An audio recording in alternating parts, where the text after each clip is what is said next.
فقہی ملکہ نہیں پیدا، فقہی ملکہ قواعد سے پیدا۔ تو فقہی ملکہ کا جو پہلا نقطہ ہے، پہلا فائدہ ہے یا پہلی اہمیت کے باب میں جو پہلی بات ہے وہ یہ ہے کہ فقہی ملکہ کی تخلیق، انسان جب قواعد کو پڑھتا ہے،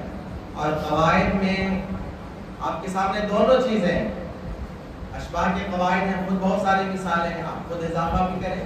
لیکن یہ جو قواعد الفقہ پڑھتے ہیں، کثرت سے قواعد پڑھتے ہیں، ان میں کوشش کریں کہ ہم اشباہ کے طریقے پر تو نہیں، وہ تو صاحب البحر ہے،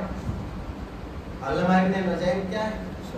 صاحب البحر ہے، وہ خود بھی بحر ہے، بحر العلوم ہے، تو وہ ایسا کلام کون کر سکتا ہے؟ فقہ حنفی کی تاریخ میں ایسے لوگ بھی بہت نایاب رہے،